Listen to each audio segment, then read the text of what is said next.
Assalamualaikum warahmatullahi wabarakatuh.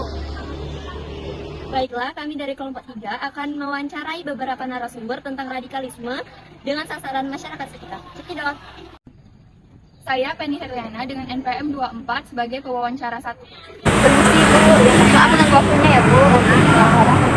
Perkenalkan, nama saya Penny Herliana dari Fakultas Keguruan dan Ilmu Pendidikan Program Studi Pendidikan IPA dari Universitas Bengkulu.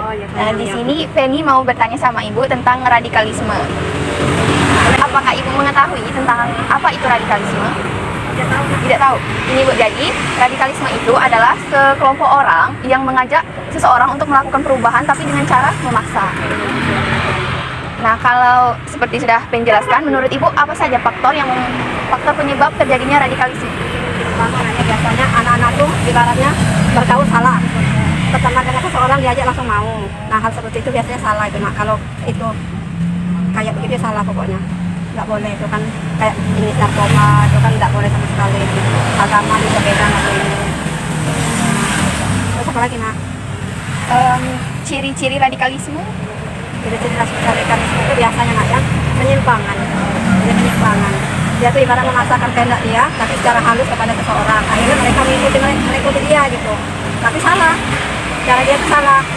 Ini kan anak-anak tuh kan, anak-anak pun kan biasanya kalau udah ada kata-kata enak, akhirnya menurut apa yang kawannya bilang itu kan, akhirnya mereka juga akhirnya kena terperosok semua, pada terperosok gitu. Kayak radikalisme itu kan salah gitu sebenarnya, nggak boleh itu. Kalau bisa diberantas, dibuang gitu.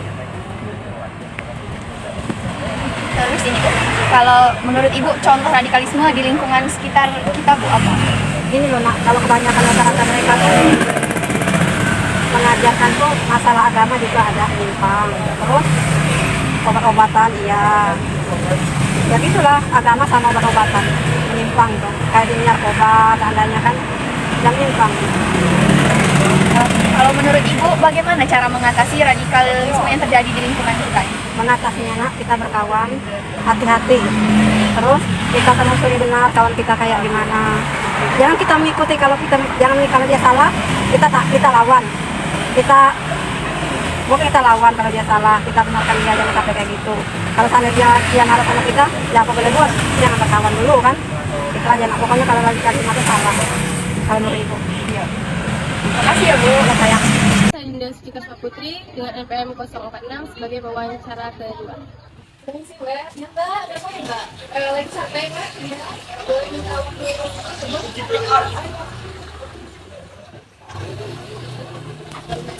Baiklah Mbak, perkenalkan saya Dinda Sujika Putri dari saya mahasiswa UNIF, FKIP. Di sini saya mau nanya-nanya sedikit sih sama Mbak. Mbak sekarang kalau boleh tahu kesibukannya lagi ngapain ya Mbak?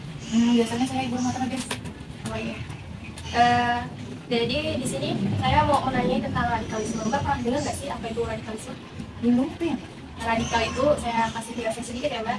Radikal itu adalah suatu kelompok atau oknum yang melakukan gerakan perubahan secara besar, namun dengan melakukan tindakan kekerasan Mbak. Oh, kayak kemudian gitu ya Mbak? Oh iya, jadi Mbak udah pernah ini ya dengar, Mbak sendiri pernah ngalamin atau ini pernah melihat Mbak? Jadi Mbak pernah melihat ya Mbak ya? Iya Mbak pernah Mbak, waktu di SD itu kan ada kawalan yang dibully gitu kan, ceramahnya dibully. Iya. Mbak tahu nggak sih penyebabnya apa radikal itu terjadi atau Mbak itu dibully karena apa? Biasanya si pembuli itu karena broken home Mbak. Dia kurang perhatian, jadinya cari perhatian orang lain gitu kan Mbak. Karena kurangnya kesayang di rumah ya Mbak? Iya, jadinya dia kayak cari uang gitu Mbak. Ada nggak sih Mbak tren-tren atau faktor gitu yang mendorong terjadinya radikalisme di lingkungan sekitar ini? Kayaknya pernah dengar sih Mbak, tapi lupa. Tapi Mbak berarti ya, Mbak, dari korban pembulian atau korban yang mengalami radikalisme itu Mbak, apakah ada jadi terganggunya mental atau kejiwaannya Mbak? Ya Mbak, dia lebih terganggu mental, kayak kita diri, lebih kayak individu. Nah, jadi malu untuk bergaul, Iya. sosialisasi ya Mbak ya? Ada nggak sih Mbak tren atau di media sosial dan teknologi sekarang yang bisa mencegah terjadinya radikalisme? Bisa Mbak, kita dengan cara buat tren TikTok gitu kan, edukasi supaya masyarakat atau adik-adik yang menonton untuk mengurangi radikalisme itu tersebut kan, kayak ngasih edukasi bahaya tentang pembulian, dampaknya apa. Adakah strategi atau upaya yang bisa masyarakat ini Mbak pahami ya, apa untuk mencegah radikalisme terjadi? Yang Mbak. Ya, Mbak. Kalau dari tadi kan kata Mbak dari tren TikTok tuh, mungkin sebagian anak muda mengerti, tapi orang dewasa kan belum tentu memakai apa memakai HP gitu Mbak, belum tentu tahu tren-tren itu. Ada Mbak, mungkin dari guru-guru bisa kita suruh edukasi kepada anak-anaknya untuk mengurangi pembulian tersebut. Karena radikal kan termasuk pembulian juga kan, kayak gitu. Jadi penting ya Mbak ya peran guru itu. Penting, dia bisa mengedukasi murid-muridnya tersebut. Atau penting sih Mbak peran pendidikan itu dalam mencegah radikalisme di kalangan generasi muda. Sangat penting Mbak menurut saya ya. Semakin tinggi seorang tersebut, dia bisa meningkatkan wawasan dan pemikirannya untuk tahu apa itu pembulian, dampaknya apa gitu kan, radikal itu apa. Jadinya dapat mengurangi terjadinya radikal tersebut. Menurut saya wawasan yang lebih tinggi itu lebih penting karena pendidikan itu sangat berpengaruh terhadap pikiran masyarakat tersebut pada kawasan remaja kan. Dia dapat untuk mengetahui apa dampaknya yang lebih selanjutnya, apa yang dia lakukan. Jadi lebih paham gitu ya Iya, kalau paham. tindakan itu nggak baik gitu ya dibanding masyarakat yang masih awam apa itu radikal gitu. Lalu Bu, ada nggak sih atau perlu nggak sih diadakannya sosialisasi dan edukasi kepada masyarakat secara langsung oleh pemerintah atau pihak yang luar? Pertama, ada orang-orang yang bukan pengaruh gitu pada radikalisme. Menurut saya sih perlu kan, pihak pemerintah kan sangat bertanggung jawab untuk mengurangi radikalisme tersebut kan. Iya. Jadinya sangat berpengaruh bagi masyarakat. Kalau semisal diadakannya pas ada acara di balai desa khusus untuk sosialisasi atau edukasi radikalisme gitu ya Bu ya? Iya, Ya, di tempat Ibu sendiri udah pernah belum kayak Ibu? pernah mencegah terjadinya bullying kan. Misalnya dari pihak polisi ada juga ya Bu? Iya, ada. Baiklah Bu, tadi kan kita udah nanya nih beberapa saya ajukan ke radikalisme. Mungkin Ibu sudah mulai memahami lah tentang radikalisme Bu. Ada nggak sih pesan, boleh lah Ibu sampaikan pesan untuk apa mencegah radikalisme di masyarakat? Pesannya ya. Iya Bu. Menurut saya pemerintah dan guru-guru sangat berpengaruh terhadap pengurangan radikalisme tersebut untuk menyadarkan para masyarakat dan anak-anak untuk mencegah pembulian, kekerasan tersebut. Semoga yang kita tadi bahas semoga bisa Ibu terapkan ya Bu ya untuk mencegah adanya radikalisme bisa dalam keluarga Ibu. Terima kasih Bu atas kesempatan yang udah Ibu luangkan untuk waktu kita membahas radikalisme ini. Semoga bisa Ibu terapkan tips-tips pencegahan ini. Sekian aja Bu ya, terima kasih. Mari Bu. Saya Reni Febriani dengan NPM 022 sebagai pewawancara ketiga. Baiklah, saya akan memulai pertanyaan pertama. Apakah Anda pernah mendengar tentang radikalisme? Jika ya, apakah yang Anda ketahui tentang radikalisme ini? Pernah dengar tapi nggak terlalu tahu apa itu radikalisme, tapi secara singkatnya bisa disimpulkan radikalisme itu seperti sifat egois yang mau menuntut orang atau merubah orang ke arah yang buruk. Selanjutnya, apa sih yang menyebabkan seseorang melakukan radikalisme tersebut? Biasanya orang yang melakukan radikalisme itu orang yang egois, yang mau dirinya itu benar sendiri dan menghasut orang, biasanya mencoba untuk menghasut orang ke arah yang buruk atau negatif karena sifat egoisnya tadi. Apakah saudari pernah mengalami atau melihat seseorang yang melakukan radikalisme? Kalau iya, perlakuan seperti apa itu? Kalau mengalami atau melakukan tidak pernah, tapi saya pernah melihat itu. Contohnya seperti orang yang sekarang bullying banyak ya, bully di lingkungan ataupun dari sosial media juga bully udah banyak. Terus demo, protes sosial juga sekarang udah banyak dan lagi marak-maraknya di pemilu ini. Baik. Apakah ada tren atau faktor di dalam masyarakat yang mendorong orang ingin melakukan radikalisme ini? Kalau tren dari sosial media sekarang udah banyak ya, tren-tren konten-konten negatif yang bisa bikin orang itu mengarah untuk melakukan radikalisme ini. Dari media sosial sekarang udah banyak sekali konten-konten negatif yang saya sering lihat di sosial media. Apakah ada hubungan antara radikalisme ini dengan gangguan mental terhadap orang yang melakukan radikalisme tersebut? Kalau gangguan mental mungkin itu kembali lagi pada diri saya sendiri, kembali lagi kepada diri sendiri orang yang melakukan itu ya, karena itu kan sikap egois dari diri sendiri. Kalau gangguan mental mungkin ada beberapa sebagian yang merasa dirinya tersakiti lalu melakukan hal egois yang ada di hatinya sendiri. Baik. Selanjutnya, bagaimana media sosial dan teknologi dapat mencegah radikalisme? Mungkin terkhususnya untuk anak muda sekarang ya, bisa untuk kan sekarang sosial media ini kita pasti udah punya sosial media masing-masing nih kan, kita bisa mungkin membuat dan membangun konten-konten yang positif, yang ke arah positif agar konten-konten negatif tadi turun, jadi orang-orang lebih banyak lihat konten positifnya. Seberapa besar sih peran Mampus, pendidikan? aku nggak baca ini tadi, aku kepikiran cepat. Seberapa besar peran pendidikan dalam mencegah radikalisme di kalangan generasi muda? Menurut saya peran pendidikan itu sangat besar ya, karena dalam pendidikan itu kan kita belajar ya mengarah ke hal-hal yang positif untuk membangun pikiran kita yang sehat dan logika kita yang bersih. Gitu sih. Menurut Anda, strategi apa yang efektif untuk mencegah atau mengatasi radikalisme? Mungkin kita harus berpikiran terbuka, mungkin sesama teman kalau kita ada masalah tadi kita harus bisa cerita, mungkin biar kita nggak pendam sendiri. Jadinya rasa egois itu kan ada dari kita mendem masalah sendiri ya. Terus tuh kita juga harus berpikir secara logis. Oke. Apakah diperlukan sosialisasi atau edukasi oleh pemerintah atau para ahli radikal kepada masyarakat, terutama kepada kelompok orang yang mudah terpengaruh mengenai radikalisme tersebut?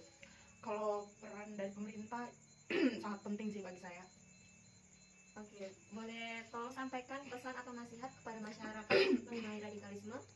Jadi buat kita semua, mungkin radikalisme itu umumnya terjadi pada Gen Z atau anak muda zaman sekarang ya, karena mudah terbawa emosi.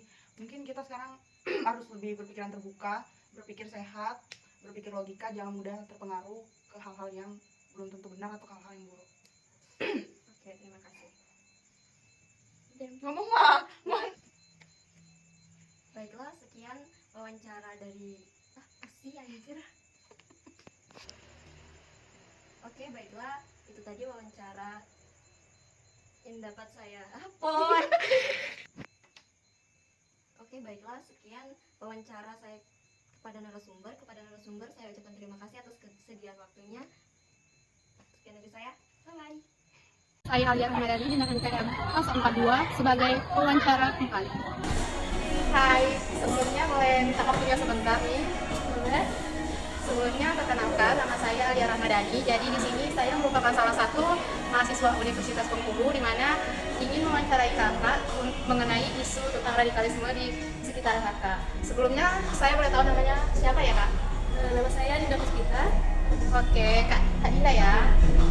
Nah, sebelumnya saya boleh tanya dulu nih, kesibukan kakak sekarang ngapain gitu? Kesibukan saya ngerjain tugas di kuliah. Sebelumnya kakak tahu nggak sih apa itu radikalisme atau mungkin pernah mendengar apa itu radikalisme? Pernah dengar, tapi saya nggak tahu artinya. Oke, jadi di sini saya jelasin sedikit ya mengenai radikalisme. Jadi radikalisme itu sekelompok pemikiran orang di mana mereka itu menginginkan adanya perubahan, tapi dengan cara yang kekerasan. Ya, sampai sini mungkin bisa membayangkan gimana itu radikalisme kak? Bisa? Oke, terima kasih. Terus kita lanjut ya kak. Menurut kakak apa sih yang menjadi faktor orang itu berbuat radikal? Seperti memiliki ego yang tinggi, mungkin merasa terkucilkan, dan lain-lain. Oke, jadi mungkin itu ya faktornya.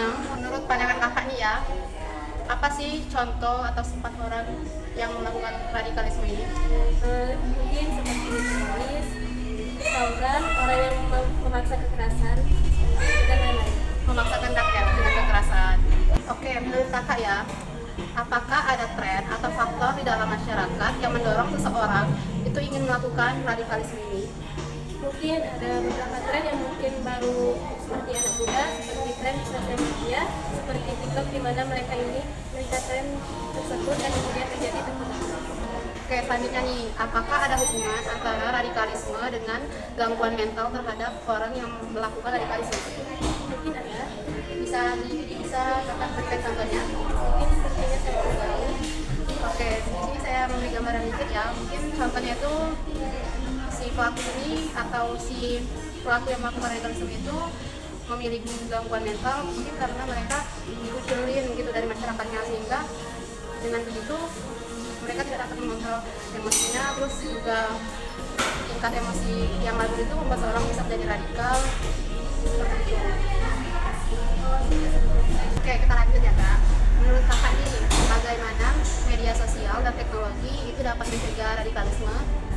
Mungkin seseorang dapat menerapkan bahasa positif terhadap sesuatu seperti tidak dalam bersosial media dengan cara tidak mudah terpengaruh dengan isu-isu berita miring yang belum ada terjadi atau hoax. Oke nih, jadi sekarang kita lanjut ya.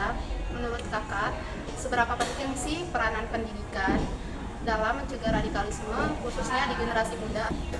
Sangat penting sih menurut saya.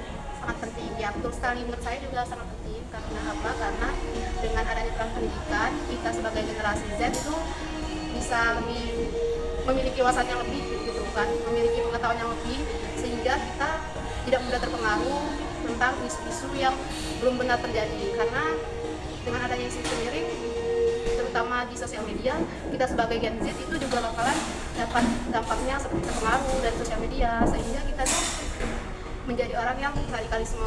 Lanjut nih, menurut kakak strategi apa sih yang efektif untuk mencegah atau mengatasi radikalisme ini? Mungkin dengan mendekati diri kepada Allah dan dengan lebih berbijak Ya, lebih dewasa gitu ya Kak.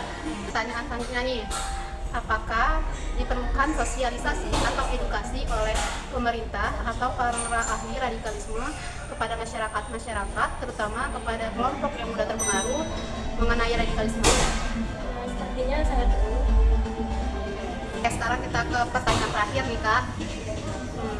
Boleh sampaikan pesan dan nasihat nih mungkin kepada masyarakat atau kepada orang yang menonton video ini mengenai radikalisme? Sepertinya jangan mudah terpengaruh terhadap orang lain. Itu aja? Ya. Oke, terima kasih nih karena udah mengganggu waktunya dan juga bisa berkenalan juga dengan kakak ya. Saya Valencia Tisa dengan NPM 18, saya sebagai pewawancara kelima. Baik, selamat sore Pak. Selamat sore. Boleh perkenalan dulu Pak? Boleh, nama saya Indra Laksin, saya Nanggung. Oke, baik. Bersama Pak Indra. Di sini kami ada tugas dari mata kuliah pendidikan agama mengenai paham radikalisme. Kalau boleh tahu, apakah Bapak pernah mendengar tentang paham radikalisme? Pernah? Ini, menurut Bapak, paham radikalisme itu seperti apa? Paham radikalisme itu sebenarnya kalau menurut saya itu adalah suatu paham yang dibentuk oleh sekelompok untuk merubah tatanan sosial, politik, maupun ekonomi dengan menggunakan cara kekerasan. Baik. Menurut Bapak, apakah ada faktor penyebab tentang munculnya paham radikalisme ini? Jelas-jelas ada. Menurut saya jelas-jelas ada. Paham radikalisme dibentuk itu karena ketidakpuasan biasanya dengan pemerintah maupun kepentingan-kepentingan yang lain. Seperti misalnya lembaga-lembaga, misalnya DPR, apapun bentuknya NPR gitu kan. Bisa mereka sekelompok masyarakat bisa membentuk suatu paham yang namanya radikalisme. Baik. Apakah Bapak pernah melihat contoh paham radikalisme itu? Kalau melihat secara nyata saya tidak melihat, tapi kalau melihat pergerakan mereka di boleh dikatakan demo ataupun di masyarakat lain, itu biasanya ada paham radikal itu yang sifatnya dia tidak sesuai dengan suatu misalnya tempat. Nah, mereka menggerakkan sekelompok untuk menghancurkan tempat itu. Berarti itu juga termasuk faktor pendorong orang ingin melakukan. Itu salah satu bentuk mereka untuk menghancurkan tatanan yang dibentuk oleh orang lain itu. Menurut Bapak, apakah ada hubungan antara paham radikalisme ini dengan gangguan mental? Tidak ada. Kalau paham radikalisme itu paham itu dalam arti aliran yang dibentuk oleh sekelompok orang. Kalau gangguan mental tidak. Gangguan mental itu bisa dikategorikan kepada orang gila. Itu beda persepsinya, beda pandangan. Dari segi etimologi ataupun katanya itu ada beda. Gangguan mental dan radikal. Gitu kan. Menurut Bapak, apakah ada peran dalam dunia pendidikan ini untuk mencegah radikalisme? Ada. Dibentuk dari sedini mungkin bahwa paham itu tidak sesuai dengan tatanan kehidupan di negara kita maupun landasan negara kita sendiri. Ideologi kita pun bertentangan dengan paham mereka. Paham radikal itu Apakah ada strategi bagi Bapak untuk mencegah radikalisme ini? strateginya sebenarnya tidak terlalu rumit karena paham radikal itu kan dibentuk oleh sekelompok orang. Jadi kita di negara kesatuan Republik Indonesia ini bisa mengatasinya dengan adanya difungsikan bagian aparat keamanan baik TNI maupun Polri ada mencegah paham itu yang sifatnya netral. Oke Pak, baik, apakah ada perlu adanya sosialisasi ataupun edukasi oleh pemerintah terkait tentang? Menurut saya edukasi masalah radikalisme, sosialisasi masalah radikalisme ini perlu karena tidak seluruhnya masyarakat Indonesia itu mengetahui bahwa paham radikalisme itu berbahaya. Dan kadang-kadang di dunia politik setiap boleh dikatakan provokator itu dikatakan radikalisme mempunyai paham, padahal mereka tidak melulu merupakan suatu paham radikal. Oke, yang terakhir Pak, apakah ada pesan ataupun nasihat kepada masyarakat mengenai paham radikalisme? Nah, kalau pesan untuk masyarakat, berhati-hatilah dengan paham radikalisme ini. Dan kesannya radikalisme ini merupakan suatu paham yang bertentangan dengan ideologi. Terima kasih Pak atas wawancara. Sama-sama. Besok hari ini. Melati dengan NPM 002 sebagai pewawancara ke-6. Baik, ini dengan Mbak siapa? Mbak Gela. Oke, Mbak Gela. Mbak pernah tidak sih mendengar istilah radikalisme? Ya, saya cukup mendengar. Oke, nah dalam konteks agama apa sih yang Mbak Gela ketahui mengenai radikalisme itu? Radikalisme menurut saya yaitu paham atau aliran yang keras dalam suatu agama yang dapat menimbulkan intoleransi. Oke, baik. Nah, kira-kira apa sih Mbak yang menjadi faktor penyebab orang melakukan radikalisme yang di bidang agama itu? Seperti terlalu dalam pemahaman suatu agama. Oke, kalau contoh sikap atau sifat yang mencerminkan radikalisme di agama itu apa sih Mbak? Yaitu tidak saling bertoleransi dan juga akan memecah di dalam masyarakat. Oke, apakah ada tren atau faktor di dalam masyarakat yang mendorong orang ingin melakukan radikalisme agama itu? Ada, tapi saya tidak tahu secara signifikan contohnya.